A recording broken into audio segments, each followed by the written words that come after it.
13.2। अब जरा समझना है इसमें क्या कहता है और कौन सी आकृति का इसमें क्षेत्रफल निकालना है, जरा इनको समझिएगा। कहता है कि ऊंचाई 14 सेंटीमीटर वाला, ठीक है, 14 सेंटीमीटर ऊंचा एक लंब वृत्तीय क्या है बाबू, बेलन है, और बेलन का वक्र पृष्ठीय क्षेत्रफल भी इतना दिले है, तो बेलन का आधार का व्यास ज्ञात करना है। सबसे पहली बातें, जब भी क्षेत्रफल का कॉन्सेप्ट पढ़िए, जब भी क्षेत्रफल का कॉन्सेप्ट पढ़ना है, आप पहले लिखो दे करके क्या रखा है। दो काम मेरा मान लीजिए, दो बात आप लोग मेरा मान लीजिए, कभी आपको क्षेत्रफल वाले क्वेश्चन में दिक्कत नहीं होगा। पहला काम ये कि क्या दे के रखा है, दूसरा निकालना क्या है, बस इसको ही दिमाग में रखना है। चलिए अब देखिए इस क्वेश्चन में क्या दे के रखा है, पहले हम उसको भली भांति नोट करते हैं बाबू, ठीक है। पहले हम क्या कर लेते हैं, नोट कर लेते हैं उस चीजों को, तब हम चर्चा करेंगे कि क्या करना है आगे, ठीक है। क्योंकि आपके पास जो सामान है उसी से ना खाना पीना बनाइएगा, जो घटेगा लाया जाएगा मार्केट से। बात समझ में आ रहा है ना। चलिए पहले दिया क्या गया है बाबू, एक नंबर के क्वेश्चन में हमको दिया है, अगर फिगर बना लोगे तो बेहतर होगा, सबसे बेहतर होगा। आप लोग क्या करिएगा, अगर क्षेत्रमिति का क्वेश्चन पढ़ रहे हैं तो फिगर बनाना सीखिए, हर एक क्वेश्चन में फिगर बनाइए, इससे होगा क्या, मैथ में आपका नंबर बिल्कुल नहीं कटेगा, ठीक है। तो चलिए बेलन है बाबू, तक हम बेलन बना लेते हैं, ठीक है सर, बेलन बना दीजिए आप। बेलन सबको पता ही है, हम सारा कॉन्सेप्ट सिखाए ही है बनाने के लिए, ओके सर। अब कहता है कि सर बेलन का तो ये तो आपका आर हो गया सर, यहाँ से यहाँ तक तो त्रिज्या हो जाए, ये व्यास हो जाएगा सर। ये वाला भाग तो आप ऊंचाई कहे थे, यहाँ पर यहाँ भी त्रिज्या होगा, तो ये वाला भाग ऊंचाई, मतलब ये वाला भाग ऊंचाई दे के रखा है सर, ऊंचाई 14 सेंटीमीटर, ठीक है सर। और तो और आपका सर क्षेत्रफल टोटल का दिया है, तो क्या दिया है सर, तो ऊंचाई दिया है हमको 14 सेंटीमीटर, और सर क्षेत्रफल दे करके रखा है, क्या दे करके रखा है सर, क्षेत्रफल दे करके रखा है कितना, तो 88 सेंटीमीटर स्क्वायर। अब दे करके रखा है क्षेत्रफल, मांगा क्या जा रहा, अब इस पर चर्चा करते हैं, क्या निकालना है। तो कहता है कि सर आधार का व्यास निकालना है। आधार का व्यास, आधार फाधार भूल जाइए, व्यास सीधा समझिए। व्यास का मतलब सर होता है डी निकालना है, क्या निकालना है जी, डी निकालना है। और आपको अच्छे से पता है सर, इस डी को निकालने के लिए, सर इस डी को निकालने के लिए हमको इसका जो क्षेत्रफल होता है 2 गुना त्रिज्या होता है, यानी 2r होता है। क्या होता है, 2r होता है, यानी हर हाल में हमको सर r चाहिए, तभी तो हम d निकाल पाएंगे। r अब निकलेगा कहां से, इसके बारे में सोचिए। तो r कहां निकलेगा, तो सर क्षेत्रफल में तो r होता है ना जी, क्षेत्रफल में 2 पाई आर एच होता है ना। तो सर क्षेत्रफल दे के रखा है, तो इसी का फॉर्मूला आप बैठा दीजिए, निकल जाएगा आपका। तो क्षेत्रफल होता है बेलन का क्षेत्रफल 2 पाई आर एच बराबर 88 का 88 रहने दीजिए। चलिए अब 2 रहेगा, पाई का मान हमेशा आपको याद रखना है 22/7 लीजिए, लेकिन जब तक अन्यथा नहीं कहेगा तब तक 3 दशमलव वह ना ये नहीं लेना आपको, ठीक है। तो चलिए 22 बटे क्या लेना है 7। आर का वैल्यू सर आर का ही तो निकालना है, तो आर के जगह आर ही रहने दीजिए। एच का वैल्यू देखिए सर, एच 14 दे के रखा है बराबर 88 का 88, बताइए कितना आसान कैलकुलेशन, बताइए आर का मान नहीं निकलेगा सर। पहले तो 7 से इस 14 को किल कर दीजिए आप 2 बार में, हो गया। नीचे का खत्म, नीचे का खत्म, तो आप कोई काटेगा उठेगा नहीं, तो गुना कर दीजिए। अच्छा एक काम करिए, आप काट सकते हो, बराबर का इधर होगा ना और सब गुना में है ना, तो तुम काट दो, प्लस में रहता तो नहीं काटते, ध्यान रखना है। गुना में है ना तो तुम काट दो बाबू। 2 से 88 गया सर 44 बार में, हाँ या ना सर। 22 से 44 गया सर 2 बार में, फिर सर 2 2 खत्म, तो सर इधर बचा आर, उधर कुछ नहीं बचा, तो एक के बच गया सर। तो आर बराबर तो 1 सेंटीमीटर आ तो गया। यही तो कह रहा है था कि सर आर निकालिए पहले, तो लेकिन अब हमको चाहिए डी। तो आप सर डी निकालने का आपको फॉर्मूला होता है, यानी व्यास निकालना है सर, व्यास को हम लोग कहते हैं डी। तो डी निकालने का फॉर्मूला होता है सर 2 गुना त्रिज्या, 2 गुना त्रिज्या, हिंदी में त्रिज्या कह दीजिए, है ना, 2 गुना त्रिज्या, इंग्लिश में आर कह दीजिए। तो हम हिंदी अभी लिख रहे हैं, आर लिखेंगे, आप लोग समझिएगा। तो सर 2 और त्रिज्या का वैल्यू तो 1 आया है, तो 2 एकम 2 सेंटीमीटर हो गया ना सर, इसका आंसर हो गया, खत्म, बस इतने ही तो बात है, और कुछ में विशेष बात नहीं है। बातें समझ में आ रहा है। चलिए चलिए देखिए, देखा जाए और चीजों को फिर से समझते हैं। क्वेश्चन क्या कह रहा है, क्वेश्चन नंबर 2 में फिर वही हम लोग प्रक्रिया अपनाएंगे, ठीक है। जरा समझिएगा, कहता है कि धातु की एक चादर से, धातु की चादर, चादर देखे होंगे पूरा जो है चौड़ा होता है वो, ठीक है। धातु की एक चादर से 1 मीटर ऊंची और 140 सेंटीमीटर व्यास के आधार वाली व्यास का आधार वाले एक बंद बेलनाकार टंकी बनाई जानी, यानी व्यास दे के रखा है और टंकी बनाया जाना है। तो टंकी हमको बेलनाकार ही बनाना है बाबू। एक ऐसा टंकी है, ठीक है, जरा समझिएगा चीजों को। ये ऐसा टंकी है बाबू, इसकी ऊंचाई कितनी है? तो 1 मीटर ऊंचाई है बाबू, 1 मीटर। ओके सर, 1 मीटर है, ठीक है। अब कहता है इसका आधार का व्यास, व्यास कितना है बाबू? तो 140, यानी यहाँ से यहाँ तक का मान कितना दे के रखा है बाबू? यहाँ से यहाँ तक का मान कितना दे के रखा है? तो 140 सेंटीमीटर दे के रखा है। ओके सर, ठीक है। तो इस एक वाली बंद बेलनाकार टंकी बनाई जानी है। तो देखिए, बेलनाकार टंकी, जब भी टंकी से रिलेटेड अगर आपका कोई क्वेश्चन आए तो हमेशा याद रखिएगा उसमें संपूर्ण पृष्ठ का क्षेत्रफल बैठाना है, ना कि वक्र का। क्योंकि देखिए, टंकी में बाहर से भी काम होता है, अंदर से भी काम होता है, ठीक है। तो टंकी का क्या करना है, जब भी टंकी से रिलेटेड क्वेश्चन आएगा तो उसमें अंदर और बाहर दोनों जुड़ जाता है, इसका मतलब संपूर्ण याद रखिएगा, याद रहेगा। चलिए, संपूर्ण बैठाना है। अब बनाई जानी, इस कार्य के लिए कितने वर्ग मीटर, देखिए हमसे आंसर किसमें पूछा है बाबू? वर्ग मीटर में है। तो यानी सब डेटा को मीटर में लाना होगा। वर्ग मीटर चादर की आवश्यकता होगी। तो सबसे पहली बात है, तो ऊंचाई दे के रखा है 1 मीटर, सर ये तो मीटरे में है, ठीक है। लेकिन बाबू डी दे के रखा है, व्यास को हम लोग क्या कहते हैं? आधार का व्यास यानी डी। डी कितना दे करके रखा है? 140 सेंटीमीटर। तब बाबू पहले आर निकालो। आर पता है सर? डी, आर का फॉर्मूला होता है D/2, पता है ना? D/2। तो 140/2 कट करके कितना हो गया? 70। अब चूंकि ये सर सेंटीमीटर आया है तो मीटर में बदलने के लिए सर 100 से भाग दे दीजिए, 1 0 0 काट दीजिए, भाग दीजिएगा तो सर 0.7 मीटर आ गया। चलिए, आर ये भी मीटर, ये भी मीटर, तो मीटर का कहानी मीटर में हो जाएगा।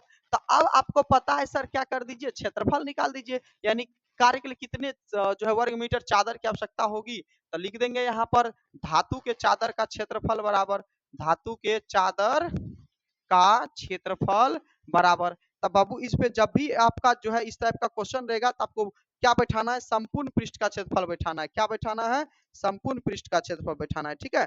तो चलिए, क्या हो जाएगा?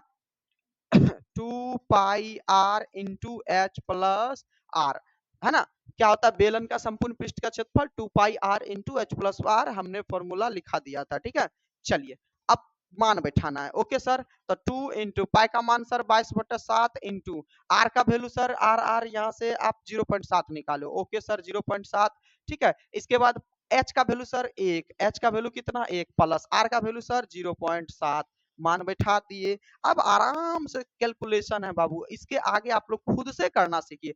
देखिए, इसका पॉइंट उड़ा दीजिएगा, नीचे में आएगा 10, ई 7 किल हो गया ना। चलिए, और कर सकते हैं हम यहाँ पर। तो कहिएगा सर इस 2 से काटा दीजिएगा 5 बार में, तो कितना बचा? ऊपर में बचा सिर्फ 22, ऊपर में कितना बचा? 22, नीचे में बचा 5। अब एक बात बताइए, कोष्ट के अंदर जोड़िएगा तो 1 में 0.7 जोड़िएगा तो 1.7 ही आएगा, ठीक है। अब डेसिमल उड़ाइएगा तो उड़ा सकते हैं, नहीं उड़ाइएगा तो नहीं उड़ा सकते हैं, आपकी मर्जी। तो चलिए, उड़ाइएगा तो यहाँ पर 10 आएगा, तो कितना होगा? 22/5 गुना 17 बटे कितना आ जाएगा? 10। तो कटा दीजिए, फिर कहिएगा सर 11 से गया, ये जो है 5 बार में गया, तो गुना तो करना ही पड़ेगा, इससे भी बाबू आपको फिर भाग तो देना ही पड़ेगा। इससे अच्छा हम 10 में रख लेते तो भाग देना आसान होता थोड़ा। चलिए, अब काट दिए तो काट ही देते हैं। तो 17 एकम 17 का 7 बचा 1, 17 एकम 17 1 18, 187/5 25। तो भाग दे दीजिए सर। तो 25 छाके कितना? ये 25 चौके 100, 25 छाके 150, 25 और 7 175। तो कितना बार में हो जाएगा बाबू? तो 25 से काटिएगा तो 25 7 175।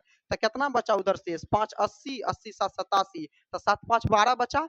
12 पे एक दशमलव लगाइएगा तो कितना आ जाएगा? 12 पे दशमलव 120, तो 120 तो 25 के 100, कितना बचा उधर? 20, 20 से फल बचा तो 25 8 200 हो जाएगा। तो कितना हो जाएगा? 8 बार में। तो आंसर कितना आ जाएगा जी? 7.48 मीटर स्क्वायर धातु के सीट की आवश्यकता होगी। यही हमारा आंसर हो गया।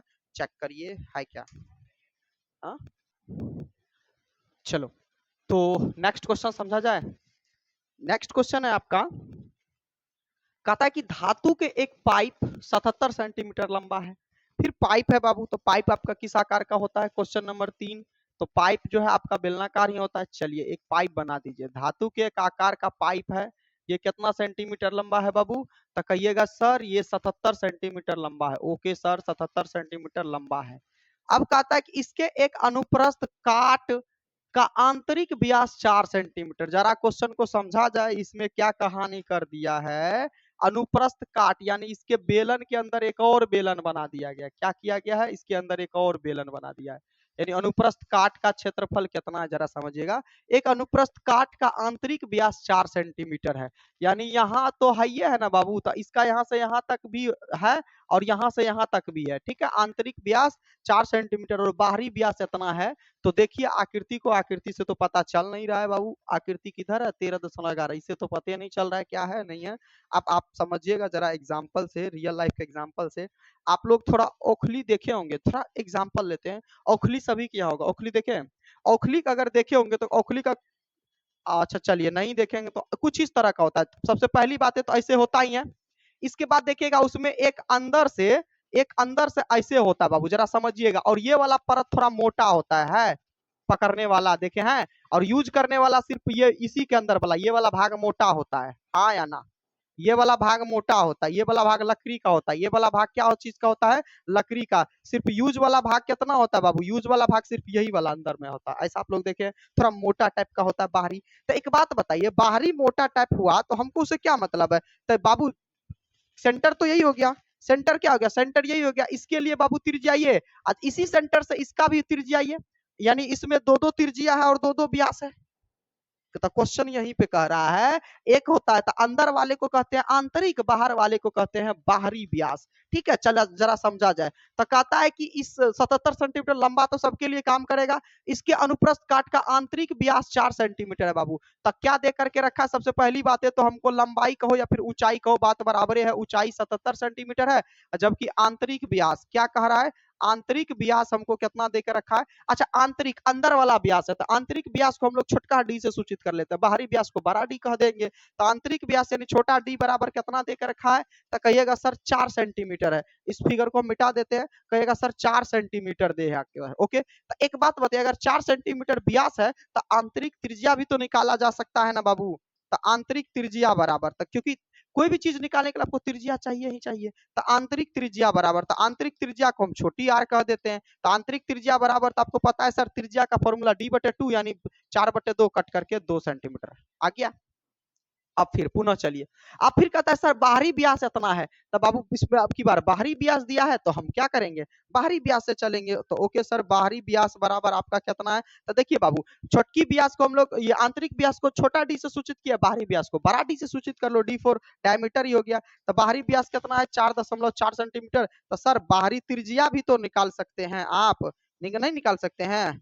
तो बाहरी त्रिज्या बराबर क्या हो जाएगा, बड़ी आर बराबर, तो 4.4/2 कट करके 2.2 सेंटीमीटर आ गया। सर आंतरिक त्रिज्या आंतरिक व्यास, बाहरी त्रिज्या बाहरी व्यास, दोनों चीज दिया गया था। ये दो दो काम खुद से करना है। जब भी व्यास दिखे धड़ाक से आप दो काम फटाक से कर लीजिए। बातें समझ में आ रहा है। जैसे चींटी को जो है ना मीठा दिखने पर, मिठाई दिखने पर धड़ाक से वो लग जाता है उसमें खाने के लिए, तुमको भी जैसे ही व्यास दिखे तो काम हो या ना हो त्रिज्या का, त्रिज्या निकाल के रेडी रहना, बाद में देखा जाएगा। इतना काम करके रेडी रहना। बातें समझ में आ रहा है। जैसे आप लोगों को हाथ में मोबाइल मिले कि नहीं मिले, मिलता है तो तुरंत आप लोग पते हैं कहाँ पे घुस जाते होंगे नेट खोल करके। बात समझ में आ रहा है। तो चलिए यहाँ पर, ठीक है, तो चलिए क्लियर है यहाँ तक। तो ये हो गया आंतरिक त्रिज्या। अब क्वेश्चन पढ़ते हैं, क्वेश्चन क्या कर रही, तो बाबू अपने मन से किए यहाँ तक। चलिए अब कहता है कि ज्ञात कीजिए, एक नंबर में कहता है आंतरिक वक्र पृष्ठीय क्षेत्रफल। आंतरिक का मतलब अंदर वाला, तो कोई दिक्कत नहीं है, अंदर वाला कहेगा तो अंदर वाला चीज को बैठाएंगे। तो एक नंबर में कह रहा है बाबू आंतरिक वक्र पृष्ठीय क्षेत्रफल। तो आंतरिक वक्र कह दिया हमसे, क्या कह दिया, वक्र। तो वक्र का क्षेत्रफल होता है 2πr। तो एक बात बताइए, आंतरिक आंतरिक कह रहा है, तो आंतरिक का मतलब आंतरिक वाला चीजों को लेना है। तो आंतरिक वक्र पृष्ठ क्षेत्रफल तो 2πrh। तो r भी हम छटका लिए हैं, तो r पर बैठा देंगे, तो 2πrh। चलिए 2πrh। अब यार आराम से हम यहाँ पर क्या करेंगे बाबू, बैठाओ। तो 2 रहेगा, पाई का मान 22/7 ही लेना है। r का वैल्यू देखिए, आंतरिक r कितना है जी, 2। तो चलिए 2, h कितना है जी, तो देखिए h सब में काम करेगा बाबू, आंतरिक और बाहरी दोनों में काम करेगा, h ऊंचाई सेम होता है। तो चलिए h का h 77 बैठाएंगे ना। चलिए 77 से 7 गया कितना बार में, 11 बार में। अब तो कटने वाला है नहीं भाई, तो जरा गुना करिए, 22 दूनी 44, 44 दूनी 88 गुना 11, तो कहिएगा सर गुना कर न दीजिए 11 से, तो 11 अठे 88 का 8 हाथ में बचा 8, 11 अठे 88, 88 में 8 जोड़िए तो 2 90 और 6 96, तो 968 सेंटीमीटर स्क्वायर आपका आंतरिक व्यास का क्षेत्रफल आ चुका है। चलिए ठीक है सर, यहाँ तक तो सही है। अब हमको कहा है कि सर बाहरी वक्र पृष्ठ क्षेत्रफल, तो ओके, तो बाहरी वक्र पृष्ठ क्षेत्रफल भी निकाल लेंगे हम। तो बाहरी वक्र पृष्ठ क्षेत्रफल, तो बाहरी वक्र पृष्ठ का क्षेत्रफल, तो वक्र पृष्ठ का क्षेत्रफल होता है 2 पाई आर एच, तो 2 पाई, अब देखिए बाहरी को तो हम बड़का आर माने हैं, तो बड़का आर बैठाइए, एच तो बाबू वही रहेगा। तो चलिए 2 गुना 22/7 गुना आर का वैल्यू कितना था 2.2 था, एच तो 77 ही रहेगा, तो 10 इसको 77 से काट दीजिए बाबू, कितना हो जाएगा 11 बार में।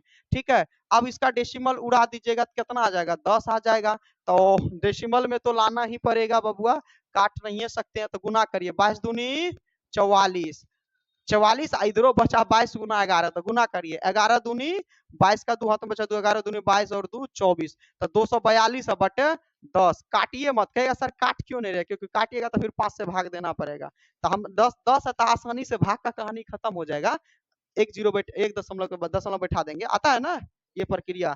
चलिए अब थोड़ा गुना कर लीजिए बबुआ, थोड़ा गुना है तो अब गुना ही करना, 10 64 8 इतना आ जाएगा गुना करके, अब बटे 10 का 10 भाग दीजिएगा तो 10 64.8 सेंटीमीटर स्क्वायर, ये आपका आ गया आंसर।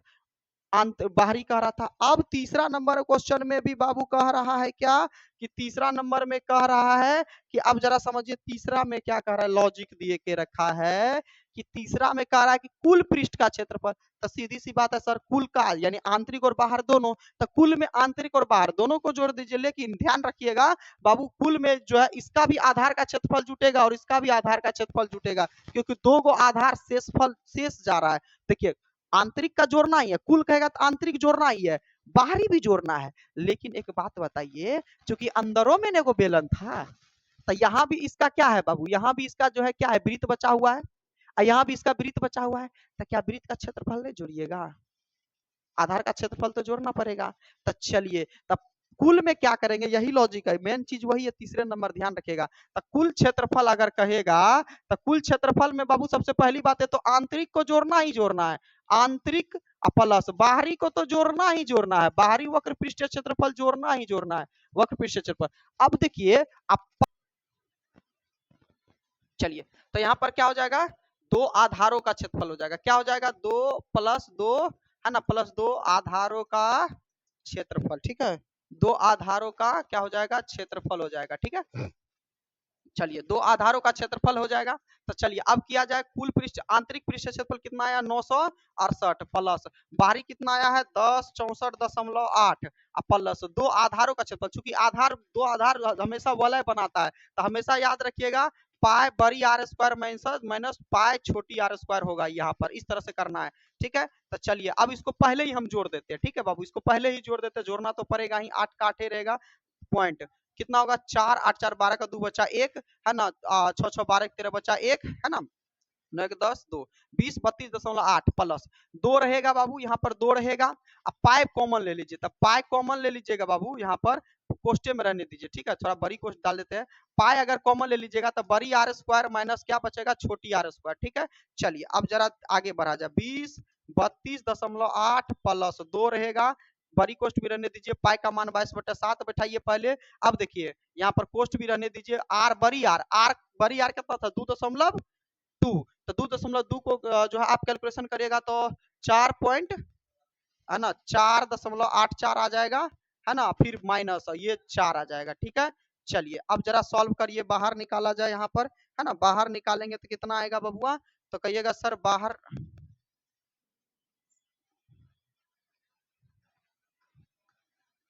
ठीक है, तो ये कितना आ जाएगा 20 32.8 प्लस, अब 2 रहेगा, ठीक है, ये भी रहेगा। अब जरा इसको पहले कैलकुलेशन कर लीजिए, 22.7 गुना कितना का, तो 0.84 बचेगा, कितना बचेगा 0.84, ठीक है, 0.84 को आप चलिए इसके हम क्या कर सकते हैं काट पीट सकते हैं, तो अगला यहाँ पर 7 से कटा दीजिए, कितना हो जाएगा 0.12, कितना हो जाएगा 0.12, 20 32.8 प्लस 2 रहेगा, चलिए अब गुना कर लीजिए, पहले इसको क्या करिए गुना, 0.12 को 22 से गुना करिएगा तो कितना आ जाएगा बाबू? हाँ ना बबुआ, 2 से भी तो गुना करना है ना यहाँ पर।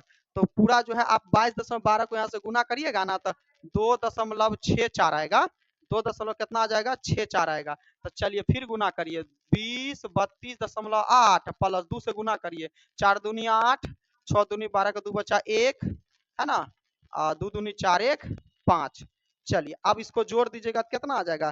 तब 20 32 देखिए 8 का 8 रहेगा, ठीक है, 8 2 10 का 0 बचा 1, पॉइंट का पॉइंट रहेगा, 1 बचा, तब 5 और 1 6, 6 और 2 8, 20 38 दशमलव इतना सेंटीमीटर स्क्वायर आंसर हो गया। ठीक है, तो चलिए ये आपका हो गया आंसर। चेक कर लीजिए इतना है। चलिए अब लिख लीजिए, थोड़ा पेचीदा क्वेश्चन था यहाँ पर लेकिन बहुत अच्छा क्वेश्चन था।